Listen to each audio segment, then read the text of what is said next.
Buenas noches, soy Percivita Salvatierra, esta es la edición de los domingos de Libertad Bajo Palabra. Vamos a reservar nuestro comentario sobre el proceso electoral de hoy para nuestra edición del miércoles y vamos a conversar de literatura con Ricardo Sumalabia, a quien le damos la bienvenida.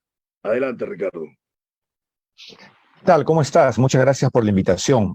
Aquí un gusto de poder conversar de literatura, aunque efectivamente también me pica la lengua por hablar de la situación política de hoy, pero lo dejaremos en otro momento.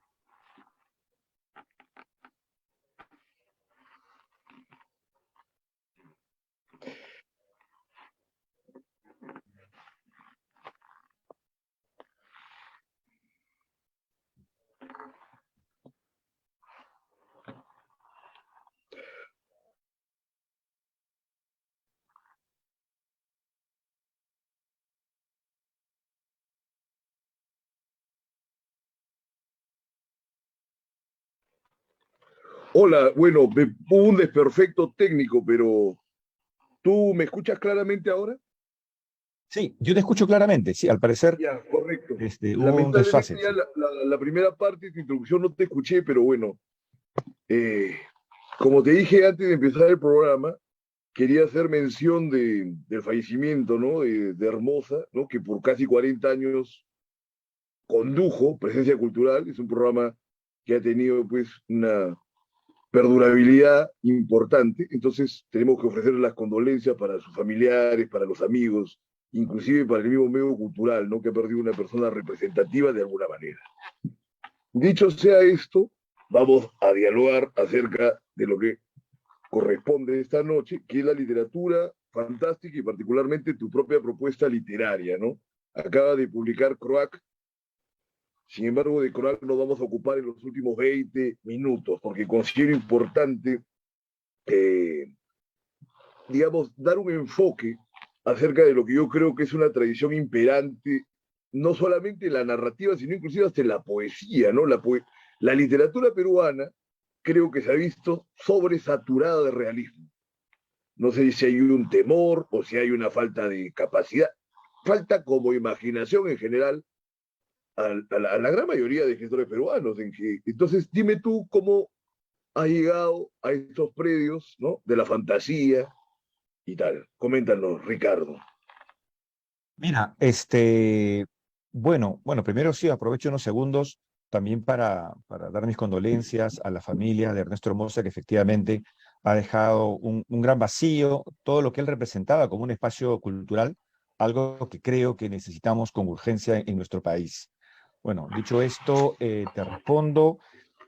Mira, yo siempre he pensado que la fantasía y las expresiones de la imaginación hacia lo fantástico principalmente me han proporcionado libertad. ¿M? Y yo creo que por alguna razón en nuestra tradición literaria el peso del realismo, como lo mencionas, ha imperado, ha dominado tanto la creación como el canon que se ha establecido por parte de un sector de la crítica, pensando que las expresiones de fantasía, de lo fantástico, lo no mimético, era como algo infantil, digamos, como un divertimento, un juego de niños. Sin embargo, yo, como te digo, siempre he pensado que qué maravilla poder tener esa capacidad de imaginación de un niño, porque justamente un niño lo hace con libertad, porque lamentablemente más adelante el sistema va a condicionar a ese niño en limitar sus capacidades imaginativas, ¿no es cierto? Por esa razón es que por, por fortuna, por rebeldía quizás, mi opción es escribir con total libertad. Sí, también puedo escribir textos realistas, pero como una opción entre tantas otras, ¿no? Lo importante es lo que yo creo que tengo necesidad de contar, de poder expresar. Lo que pasa también, pienso, es que las literaturas realistas, no solamente la peruana, sino también en otros países, en otras culturas, venía con agendas no necesariamente literarias. La literatura en algún momento de la historia, pues sabemos, se convirtió en un espacio para discutir otro tipo de asuntos urgentes de la sociedad, ¿no? En momentos en los que de repente otras disciplinas no sabía, como la sociología, en fin, muchas otras más, estaban recién en desarrollo y la literatura se había convertido en ese cajón desastre que permitía hablar absolutamente todo, pero sobre todo eh, un espacio para privilegiar la discusión sobre el acontecer inmediato, lo real, sin alejarnos mucho de lo que está pasando, sobre todo en la coyuntura.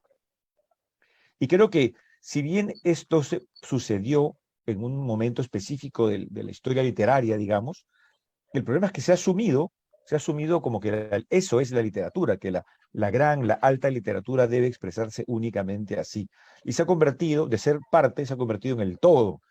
Afortunadamente, hay espacios como digo, de rebeldía, porque la literatura es eso, la literatura es inconformidad, la literatura es cuestionamiento, y que se puede hacer desde diversos ámbitos, ¿no? Dudando absolutamente de todo. Y si empiezas a dudar de la realidad, es mucho mejor todavía. Y eso está muy bien, pero vea, también podría ser que haya un entendimiento muy limitado de la realidad, porque acá mismo nada más en Latinoamérica, al menos, por ejemplo, te digo el caso de Argentina, o la narrativa del Río de la Plata, también con los uruguayos. Personajes que tienen aparentemente una propuesta muy realista, tienen momentos en los que dan apertura al delirio. Acá del delirio se huye y no sé si de una manera ya atávica, ¿no? Porque es parte de la tradición que tú comentas, ¿no? O sea, el canon de alguna manera se estructuró en base a ese realismo, y siendo que además somos un país tan rozante en lo absurdo. Las elecciones, por ejemplo, el día de hoy, y los últimos procesos electorales en general, nos llevan a pensar si estamos pues, verdaderamente en un escenario de gente lúcida o estamos en una situación medio infernal, media fantasmal. Sin embargo, eso no parece recogerse. Te pregunto, aparte de tu propia sensibilidad que te ha llevado a escribir, o sea, tu predilección de repente por este tipo de lectura, porque no comenté, pero tú eres doctor en literatura, ¿no es cierto? En Burdeos eres ahora mismo el director del Centro de Estudios Orientales, ¿no? De la Universidad Católica. En el mismo CROAG he visto muchos elementos orientalistas que vamos a comentar en la parte, digamos, final del episodio de hoy, pero cuéntanos cómo es que llegas a esto, a este escenario, digamos, tan poco frecuentado, ¿no? En general acá en el país. En realidad, digamos, puedo decirlo que en dos momentos. En un primer momento, como lector, en la etapa formativa, eh, empecé a leer sobre todo muchos mitos y leyendas. Me atrajeron porque mi madre es de la selva, mi madre es de Iquitos, pero yo nací en Lima. Entonces, desde niño he escuchado de parte de ella muchas historias, que esto es interesante, eran historias que ella contaba, las contaba como realistas, historias que ella había vivido o había escuchado, y que claro, desde mi percepción limeña, costeña, yo decía, bueno, eso es fantasía, está imaginando todo eso, o ella ha asumido como algo no real, como algo sobrenatural, para ella era algo muy natural. Entonces allí quizás eso me llevó a dudar de la categoría realidad. ¿Qué entendemos por realidad? Claro. Entendemos lo que nos da la gana, entendemos lo que nos conviene de lo que es la realidad, porque como tal no existe, la realidad es digamos, una convención, una suma de percepciones que creemos y que aceptamos porque alguien dictamina o como grupo humano podemos aceptar porque nos conviene algo que vamos a llamar realidad, lo cual que tiene sentido con lo que acabas de mencionar, de personas que asumen pues que el mundo es de un color y otros de otro color y es irreconciliable, ¿no? Y cada uno se asume dueño de una noción de realidad. Prueba pues de que hay muchas realidades.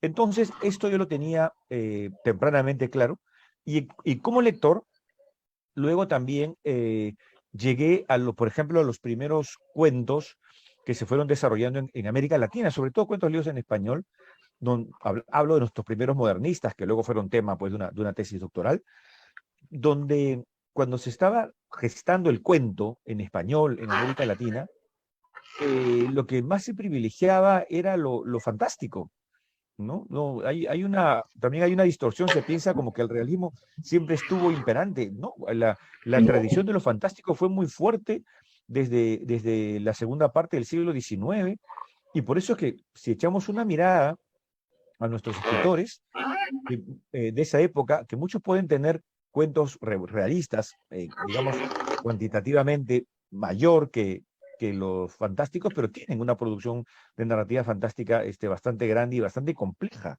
Es decir, porque se estaban cuestionando desde lo real y lo que ellos entendían como lo real y también como lo sobrenatural, digamos, que lo sobrenatural viene también de esa insatisfacción de lo real, o sea, como no puedes entender lo real en toda su dimensión, eh, supera las fronteras, supera los límites, ¿no?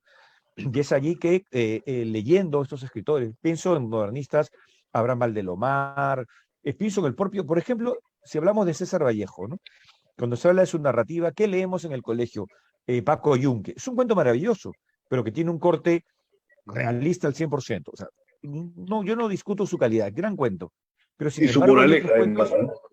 hay otros cuentos de corte fantástico que él tiene que son una delicia, que son una maravilla. Y que además, por otro lado, no es que también hay una falsa idea de que lo fantástico se aleja de la problemática de tu entorno.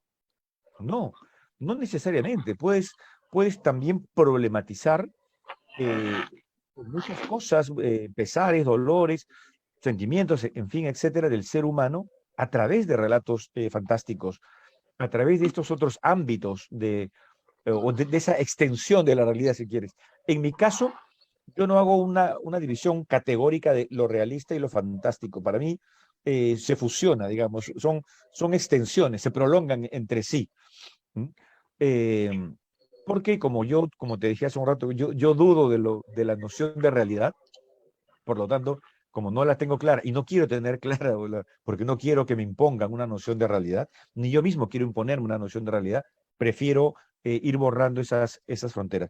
Entonces, tempranamente, estas literaturas que fui leyendo, y luego también literaturas de otras culturas, mi vínculo oriental me llevó pues a leer también literatura japonesa, china, coreana, donde allí lo sobrenatural en la literatura es muy frecuente, es muy común, lo vemos en su literatura, en el cine, etcétera.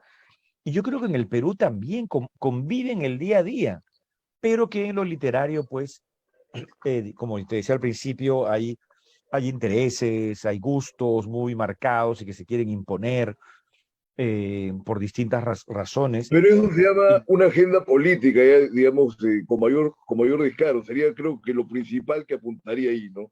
Como que el compromiso político por varias décadas quizás ha llevado a soslayar esto que en realidad, como tú lo estás comentando ahora, parece ser un elemento de nuestra tradición que se ha visto borrado de plano. El elemento sí, fantástico, quiero decir. sí, exacto. Sí, o sea, sí hay agendas políticas, incluso en el sentido más amplio también de lo político y también de lo específico también, porque hemos tenido escritores que por agendas políticas utilizaron la literatura como instrumentos, como medios de comunicación para transmitir un mensaje, un mensaje ideológico, digamos. Eh, pero curiosamente estos autores, cuando eran los buenos, autores, autoras, cuando eran los buenos, por suerte sus cuentos superaron estas intenciones ideológicas y nos encontramos con textos fabulosos, ¿no? Más allá de lo ideológico, aunque yo creo que en todo texto literario, por más que sea incluso fantástico, todo texto es político, todo texto de alguna manera encierra una ideología. El asunto es que no se convierta en un panfleto, ¿no? Porque eso ya sería terrible tanto desde la literatura realista como desde la fantástica. En la fantástica también se puede caer en el panfleto. Claro. El, entonces, pero claro, el asunto es cuando tienes una agenda política y llegas a un público que también comparte contigo esa agenda política y luego la imponen, ¿no? Se pone una categoría inamovible. Clemente Palma, como escritor, ¿te parece algún referente de esta línea fantástica? Con sus cuentos macabros, sus cuentos de terror, es Sí, notable. sin duda, sin duda, sin duda. Él además, él sabía, él lo tenía muy claro. Él quería provocar, él quería provocar. Él estaba, como muchos otros autores también en su época, sabían que la literatura no puede satisfacerse en sí misma, ¿no? tiene que producirse, tiene que cuestionarse. Y ojo, que él debatía mucho sobre literatura con su padre, con Ricardo Palma, ¿no? Con opuestas estéticas, pero que de alguna manera también se han ido alimentando, ¿no? O sea, Clemente Palma admiraba la obra de su padre Ricardo Palma, y Ricardo Palma también admiraba a su hijo, no lo entendía del todo, pero también pero lo admiraba. Y Clemente Palma, yo creo que es un referente que lamentablemente se ha ido, su imagen se opacó por muchas décadas, porque habló mal de César Vallejo, Claro, lo descalificó como poeta, luego también por su marcada propuesta racista, discriminatorio, claro. que lo era, Progermánico, pero ¿no? Sí. claro, y que escribió una tesis al respecto, pero esto también, y que está en sus cuentos, pero no solo, ojo, pero si nos ceñimos a la calidad y a la propuesta de sus cuentos, son cuentos bastante también, diríamos, hasta dolorosos, ¿no?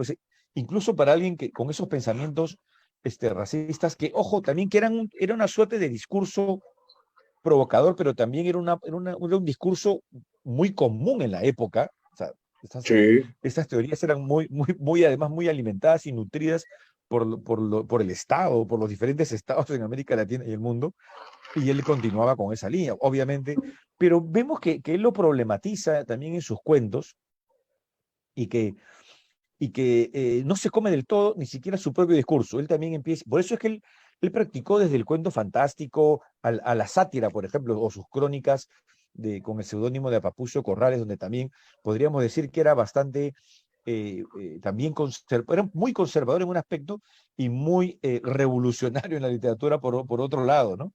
Lo cual es interesante, digamos. Yo creo que había un conflicto en él constantemente, o su novela fantástica X, Y, Z, ¿no? Que es una suerte de antecedente de la invención de Morel, de Adolfo Bioy Casares, ¿no? Utilizando la tecnología, o sea, todo lo nuevo, cuestionando las cuestiones del cine, la construcción de la identidad, la imagen. O sea, alguien que se hacía preguntas. Y creo que eso es lo que los escritores tratamos, Tiene que pues, hacerse, claro. No parece tan frecuente ahora último, sin embargo, quisiera especificar y matizar todo lo que has comentado muy bien sobre Clemente Palma, que es un tremendo autor, que se ha visto pues soslayado por la crítica que profirió en su momento, ¿no? Dime, que es una cosa bastante indebida, pero así se han venido dando un montón de episodios en el curso de nuestra literatura. ¿Qué otros autores como Clemente o de esa época tú traerías, ¿no? Como, como hitos o por lo menos como referentes de esta tradición fantástica que existe en nuestra literatura, ¿no? A ver, mencióname algunos más que te sean de algún interés para ti mismo. en esta tradición modernista que te digo, por ejemplo, peruana, por ejemplo, el mismo Manuel González Prada, él escribió algunos cuentos fantásticos, incluso hasta algunas crónicas de corte fantástico, y muy, muy bien escrito, pero claro, su pensamiento, sus ensayos han cobrado ¿no? Un protagonismo. Y estos cuentos simplemente fueron dejados de lado. Ni él mismo se preocupó en reunirlos en libros, ¿no? Bueno, en general, toda su producción estuvo un poco dispersa, que luego ya buenos críticos y estudiosos lograron ya organizar. Pero tiene una obra cuentística en esta línea también fantástica, sobre todo habla, por ejemplo, de la práctica del espiritismo. Era muy común la práctica del espiritismo, que aparece en cuentos también de Clemente Palma. Un autor que creo yo uno de los importantes del cuento fantástico es Abraham Valdelomar. Pero claro, ¿qué leemos de Abraham Valdelomar? El Caballero Carmelo, ¿no? En el colegio. Es decir, estos autores que han practicado cuentos fantásticos y realistas son más estudiados por el realismo que por sus cuentos de corte fantástico. Pero Abraham Valdelomar tiene historias fabulosas, de misterio, de situaciones tensas, enrarecidas. O el mismo Ventura García Calderón, también, un escritor, claro, que es recordado por La venganza del cóndor, también con un corte, digamos, más social, real, pero él también tiene cuentos fantásticos. Es decir, cada autor peruano que te pueda mencionar como relevante en el cuento fantástico ha sido más leído por su lado realista, ¿no? Bueno, el mismo Ribeiro, ¿no? El mismo Ribeiro ha publicado cuentos fantásticos y muy buenos, buenísimos, ¿no? Se me ocurre su cuento Doblaje, y tantos otros más. Es decir, lo fantástico tiene una tradición bastante fuerte en nuestra tradición literaria. Sin embargo, claro, siempre se ha mantenido como una literatura menor, digamos. Por otro lado, también, porque lo fantástico siempre ha tenido como un espacio ideal el cuento. En el caso peruano he leído muy bien el cuento fantástico, más no la novela. Digamos como que en novela ahí sí no tenemos una tradición tan sólida, digamos. Hay libros, pero no una tradición tan sólida como en Argentina, o la literatura del Río de la Plata que has mencionado. Ya esta novela, La Invención de Morel, también, pues, que el mismo Borges la catalogó como una novela perfecta. Sin embargo, claro, ¿y qué pasa con nuestra tradición literaria? Lo que se impuso más fue la novela, ¿no? El peso de la novela. Y en la novela sí, el realismo pues es lo que ha tenido mayor relevancia, difusión, que tenemos novelas realistas, yo creo, muy buenas, pero no es todo, digamos, ¿no? Yo creo que estamos en un momento en el que estamos, los lectores están abriendo un poco más los ojos, redescubriendo autores como Clemente Palma, que tienen nuevas reediciones, lo están llevando también de manera gráfica, como novela gráfica, relatos gráficos. Ya se lee un poco más de estos autores sobre lo fantástico, porque digamos que es algo que es un fenómeno que se ha extendido en todo el mundo, digamos. Lo de lo fantástico ya se lee cada vez más, las películas, ¿Cuáles las serían, series. Ricardo, te comento, cuáles serían los elementos, digamos, fantásticos que podría uno detectar como para orientarse a buscar más? No te digo la persona que está estudiando literatura, ¿no? Sino un lector promedio o alguien que está habituado solamente a lo que ofrece, por ejemplo, la Feria del Libro en general, de repente pura literatura realista.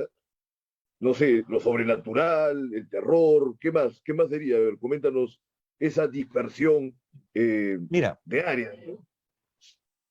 el fantástico, lo interesante es que ha tenido varias etapas en realidad. Y el lector que se vaya acercando a este tipo de producción narrativa, lo puede hacer buscando un poco de esa producción por distintas etapas, ¿no? Para dártelo en unas breves pinceladas, por ejemplo, en una primera etapa, si pensamos del fantástico desde Edgar Allan Poe, más o menos, y sus congéneres, el fantástico se entendía como una mirada temerosa de lo sobrenatural. Lo sobrenatural daba miedo, lo que no se podía entender, lo que no se podía racionalizar, causaba terror.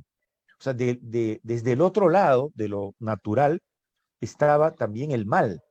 O sea, había una situación, pues, una oposición, el bien y el mal.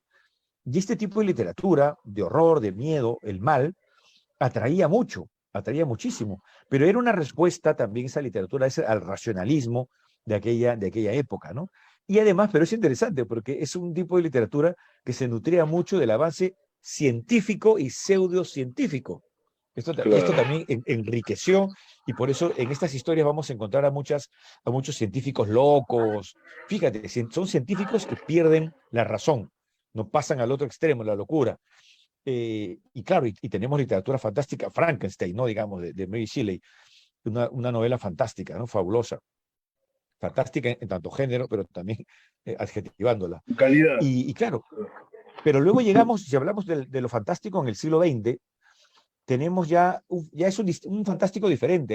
Ahí ya no necesariamente le tenemos miedo a lo sobrenatural, sino más bien ahí es lo que nos perturba son las fronteras entre lo natural y lo sobrenatural. Y ahí en el caso latinoamericano, para el lector que quiere buscar, bueno, tiene a Julio Cortázar, bueno, y como antecedente a Jorge Luis Borges, por supuesto, ¿no?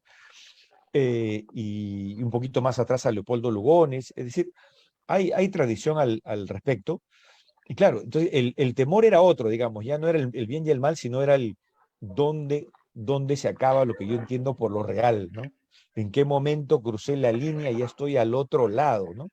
Hay un cuento hermoso de Julio Cortázar, Oxolot, o el ajolote, digamos, ese hombre que está pues mirando a través de un vidrio, digamos, un acuario, al axolotl, este animalito que está ahí en las aguas, y se están mirando así ojo a ojo, y en un momento hay un cambio, ¿no? En algún momento pasó al otro lado a convertirse en el animal. Entonces, claro, el cuestionamiento ahí está en qué momento transcurren esos pasos de un lado hacia el otro, ¿no? En qué momento, como digo, se desdibujan esos límites. Y luego, si quieres, una tercera etapa, en la actualidad es donde todo esto ya se mezcla, donde ya estos elementos sobrenaturales los asumimos como cotidiano, donde aparentemente un relato puede ser realista, pero tú dices, aquí hay algo raro, aquí hay algo perturbador. Supuestamente todo parece lógico, pero hay algo que no encaja, que perturba. Eso es algo que se está haciendo mucho desde hace un tiempo, que algunos llaman el fantástico posmoderno, en fin. No se trata de teorizar, pero que hay un fantástico diferente. Es más, que hay algunos que ya ni siquiera utilizan el término fantástico porque como que el término les queda corto, ¿no? Por fantástico quieren identificarlo más bien a Edgar Allan Poe, Lovecraft, literatura de horror. Ahora a veces utilizan otros términos, pero en el fondo es un poco, en la actualidad se nutren pues hasta de la ciencia ficción. Entra literatura de horror, ciencia ficción, el Bueno, fantástico clásico, los zombies, o sea, hace un chocolateo y que tiene que ver mucho con estas épocas de hibridación, de cuestionamiento de los géneros literarios en sí. Ya se duda más del género novela, del género cuento o del poema, como que claro, ya es ya hay como una una cosa tinta que se híbrida, ¿no? vaya. Para desarrollarse. Exactamente, Y pero mira, tú exacto. estabas planteando las cosas a partir del siglo XIX y de Poe, ¿no? Que era inmenso, y todo lo que luego ha generado Poe, ¿no? Que ha sido admirado por Borges, por toda esa banda. Pero, ¿en qué momento una obra como Los viajes de Gulliver, ¿no? Que en un principio habían sido propuestos como un libro de una tremenda crítica social, fueron asimilados enteramente como algo fantástico? Porque ahí también hay otro elemento de la fantasía, como una especie de sección ante lo real, y empieza a formular, pues, todo este mundo, ¿no?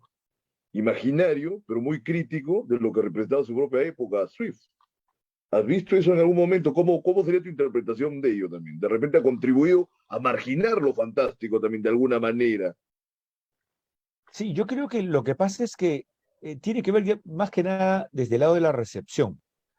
Es decir, cuando solamente se han quedado con ese elemento sobrenatural, con las acciones sobrenaturales, fantásticas, o de terror, horror, etcétera, y pensar que la crítica social, la crítica política incluso, no puede venir aparejada con acciones, con sucesos, historias, eh, donde suceden cosas sobrenaturales, ¿no? Entonces, esto como que le dijeron al lector, no, solamente quédate con lo sobrenatural, con los hechos, no algo que te dé miedo, y la literatura fantástica te da miedo o te gusta pensar que estás saliendo de tu mundo. Es que en el fondo la literatura fantástica no tiene por qué hacerte salir de tu mundo necesariamente. O sea, bueno, los viajes de Gulliver, como mencionas, hay una crítica social enorme. Gargantú y Pantagruel de Rabelais, lo mismo, ¿no? Donde hay elementos sobrenaturales, pero donde están aguijoneando en este caso de Gargantú, a la sociedad francesa. Entonces eran bastante críticos. Pensemos en Alicia en el País de las Maravillas también. También hay una crítica allí a la sociedad de aquel entonces. Eh, eh, yo creo que si realmente tomamos cualquier texto catalogado como fantástico, vamos a encontrar que hay mucho más allá del divertimento, pero como te digo, pero si desde la recepción te quieren condicionar a solamente verle un lado eh, divertido, ¿no? De un pasatiempo, o quitarle su carga crítica, pues es una distorsión. Puede ser, para algunos puede ser una lectura válida, pero es una lectura, creo yo, demasiado pasiva, ¿no? Claro, muy parcial. Bueno, entonces ya luego de esa introducción, vamos a ver lo de tu último libro, Croak, que ha sido publicado nada menos que por Seis Barral, ¿no? Entonces arrancas con Croak, ¿no? La onomatopeya de las ranas, pero a partir de este personaje, de estos personajes de las ranas, empiezas a hacer una revisión que tiene, en lo que he leído, tiene varias esquelas, ¿no? Y que se van intercalando. Empieza con la cosa de la familia, pasan a temas amorosos, arranca con una crítica burocrática, Entonces, mejor tú mismo danos una introducción a este libro y vamos avanzando con la conversación esta noche. Mira, te cuento un poco el contexto en el cual empecé a escribir este libro. Las primeras versiones, las primeras páginas, las escribí poco antes de que inicie la pandemia. Eh, yo soy un escritor que siempre me preocupa, entre distintos, digamos, desde el punto de vista argumental, el tema de la familia siempre me ha interesado. Las relaciones familiares, hasta qué punto, cuánto tenemos de nuestros padres, de nuestras madres, o nuestros hijos, cuánto tienen de nosotros, hasta qué punto nuestros hijos, hijas son capaces de hacer algunas cosas que nosotros no haríamos, para bien o para mal, ¿no? Eh, entonces, todo ese tipo de relaciones humanas entre familiares siempre me ha intrigado. Y también Lima, yo nací y crecí mi infancia en el centro de Lima, en el casco histórico, en Barrios Altos, y para mí también era un espacio como, siendo muy limeño en muchos sentidos, pero para mí era como vivir, como volver al pasado, caminar por el centro de Lima hasta ahora, ¿no? Es como estar en distintas capas de la historia peruana, de Lima. Claro, Y luego, ¿qué sucede? Yo también soy un autor que se preocupa mucho por el lenguaje, por las posibilidades del lenguaje, lo que puedes expresar con el lenguaje. Y yo siempre he creído que el lenguaje, a diferencia de lo que puedan pensar otras personas, para mí el lenguaje es insuficiente. Para mí el lenguaje es hermosamente insuficiente, es hermosamente imperfecto, es lo que digo incluso en mis clases, en mis talleres de literatura. Porque si fuera perfecto, yo o cualquiera, pues que, que encuentre esas palabras ya transmitiría lo que quiere transmitir y ya está el mensaje dado y todo está perfecto y no hay más allá.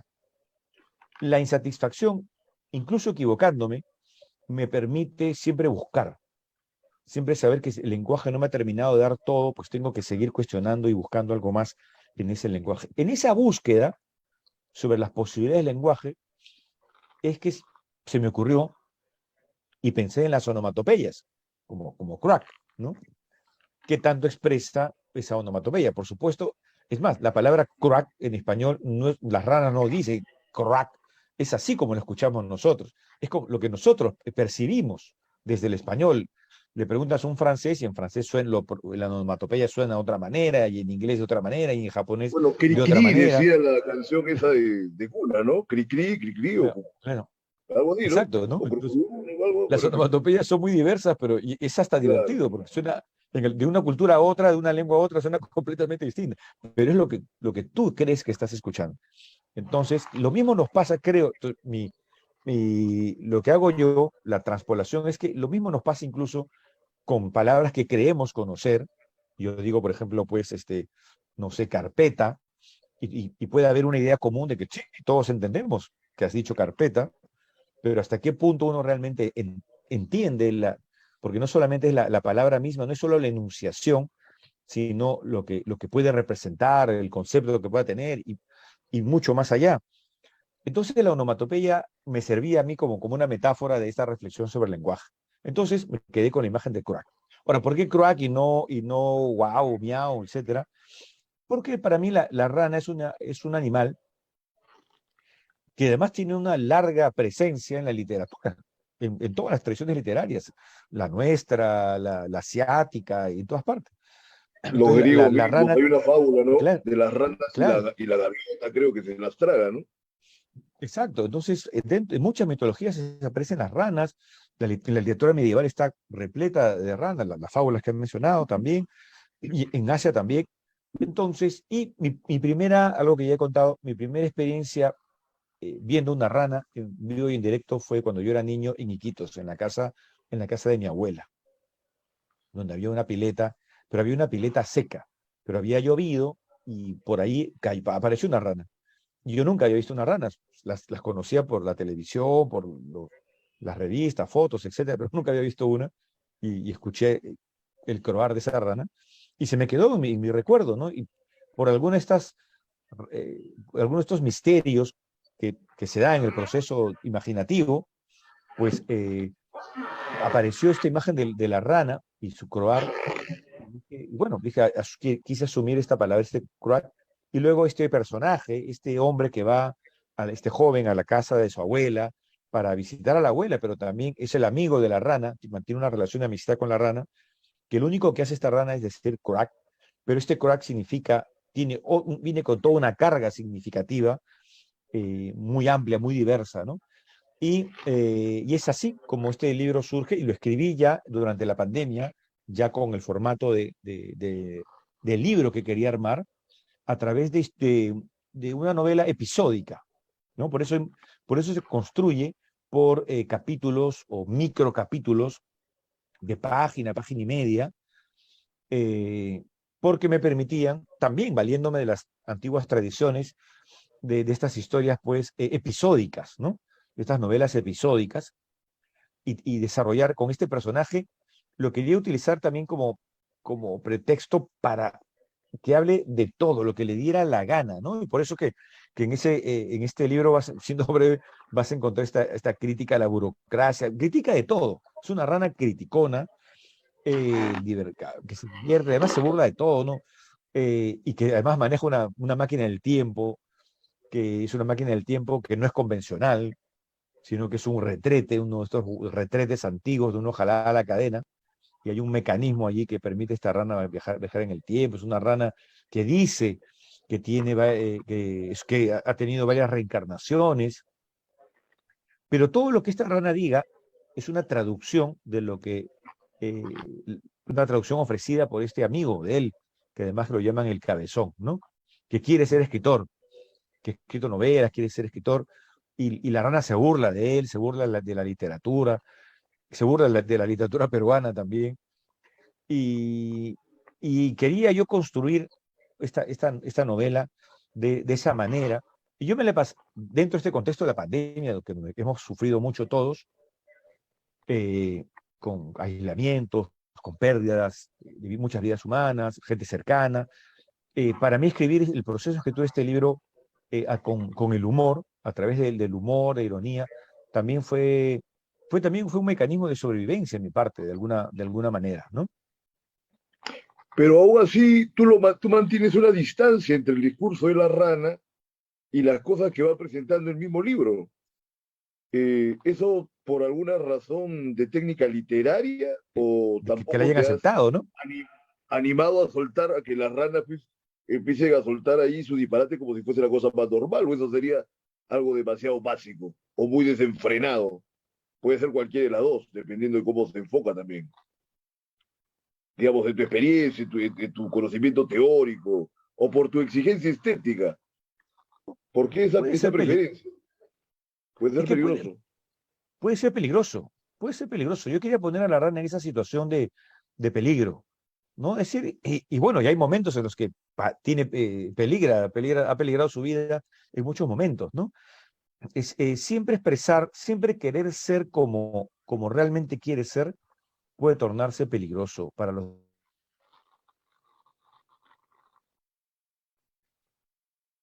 A ver, a ver, a ver.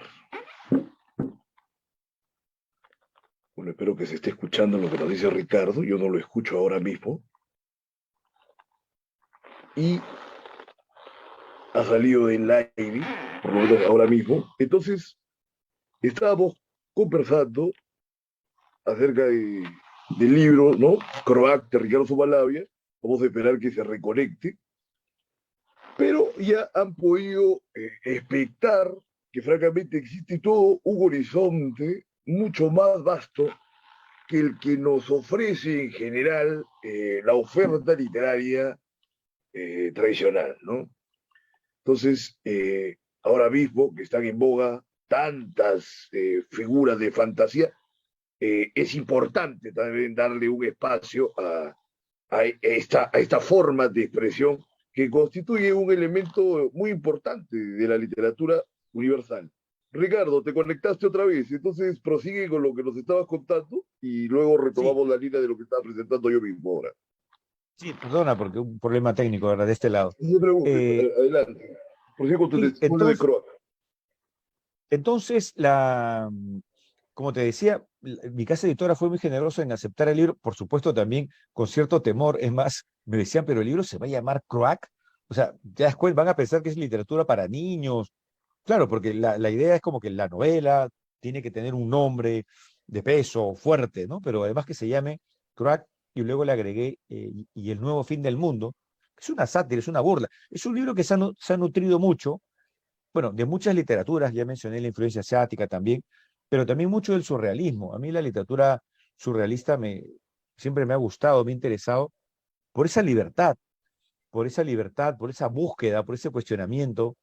Y bueno, estamos a 100 años de la formación de diversos grupos surrealistas, eh, eh, vanguardistas, tiene que ser de vanguardia, y más adelante ya los surrealistas. Y entonces yo me he sentido como muy influido por este tipo de literatura. Y claro, y la oportunidad de poder publicarla me ha parecido interesante y claro, y un poco también atento a ver qué pasa, ¿no? Porque es un libro que tiene por recién pocas semanas de haberse publicado, están apareciendo primeras críticas y claro, también tengo mucha, como te digo, curiosidad de la recepción, digamos, en este contexto de nuestra tradición literaria peruana, de lo que estábamos hablando desde el principio, ¿no? Bueno, pero por lo menos tienes ahí un paso adelante en el término de que eres un académico, porque si no fueras un académico, imagínate en qué condición todavía más marginal se podría ver esta propuesta, que es lo que creo suele pasar en general. Ahora, me gustó lo que dijiste sobre el surrealismo. Y alguna vez, y alguien seguramente se va a acordar, pero vi que hablaban de García Márquez, ¿no? Entonces decía el realismo mágico. Yo decía, bueno, pero el realismo mágico, ¿qué tanta novedad podría ser si estaban los surrealistas?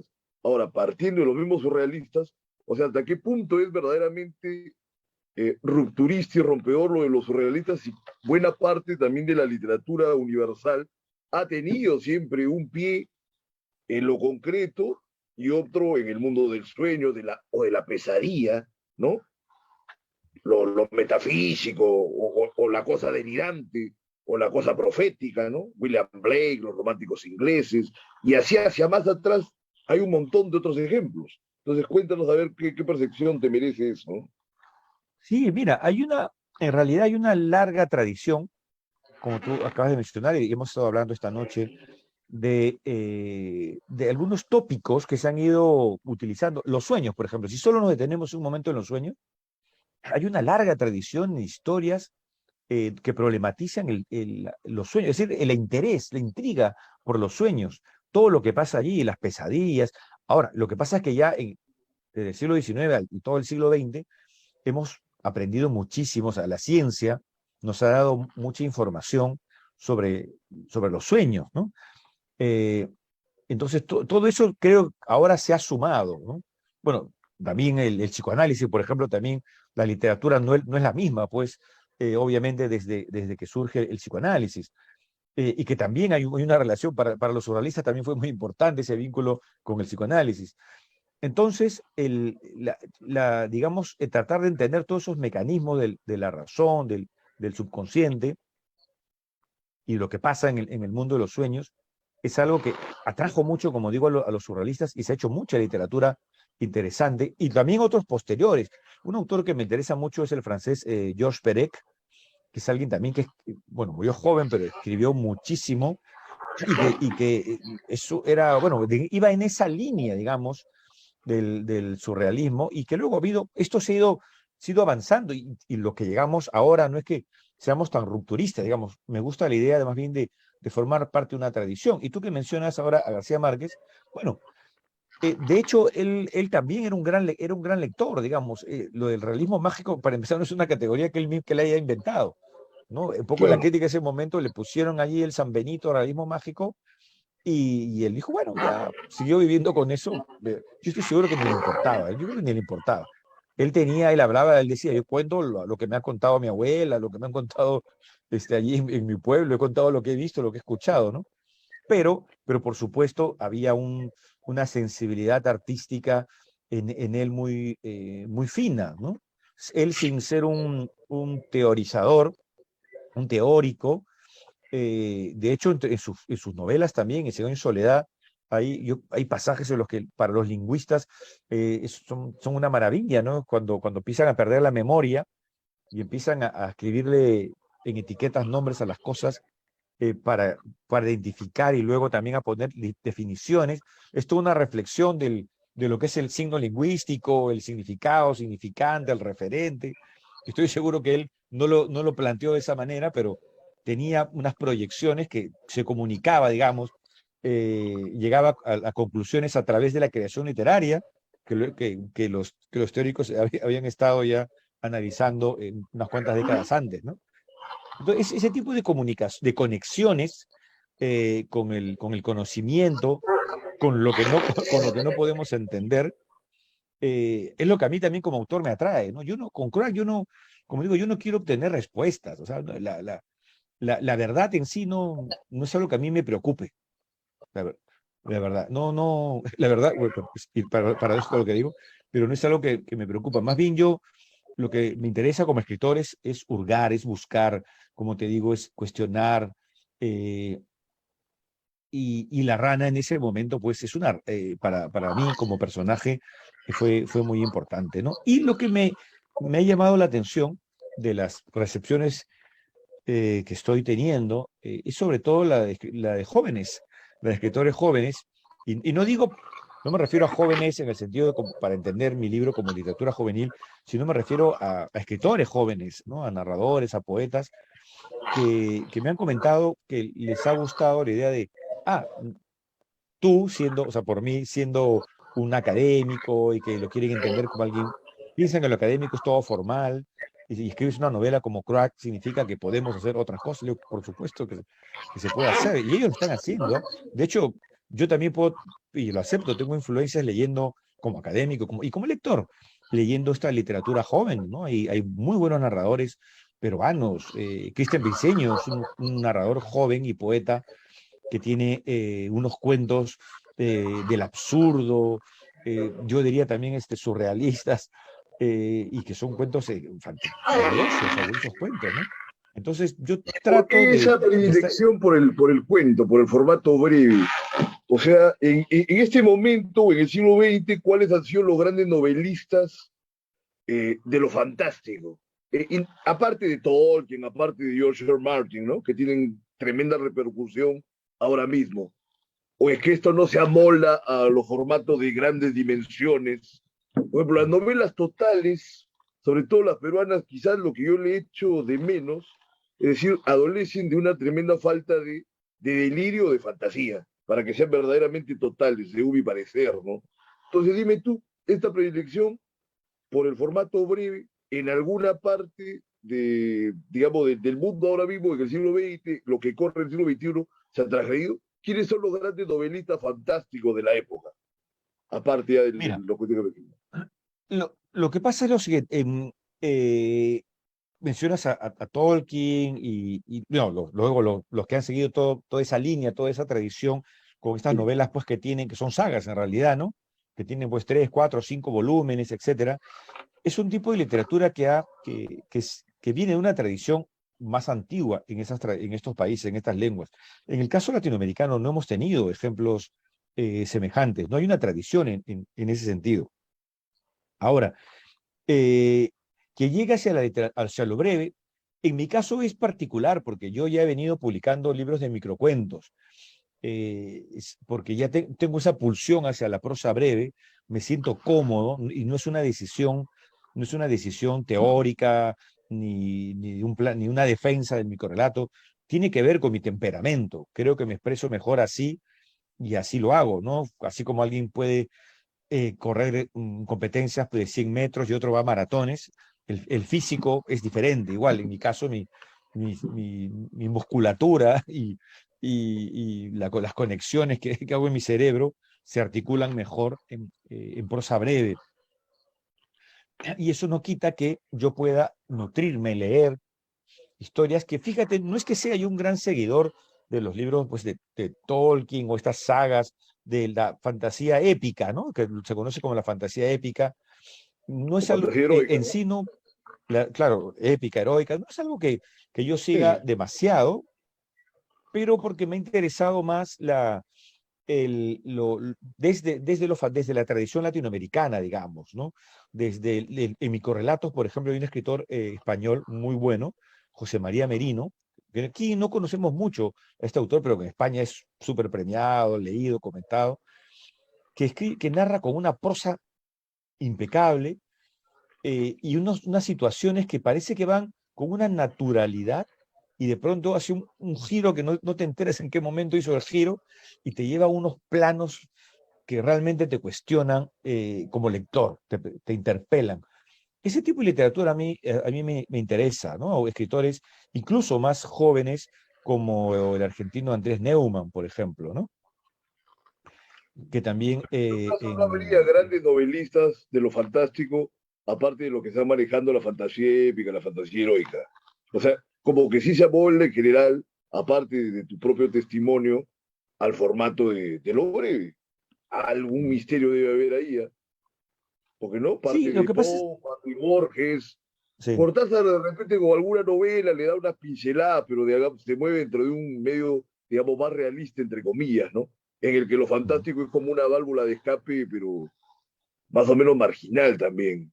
Es curioso.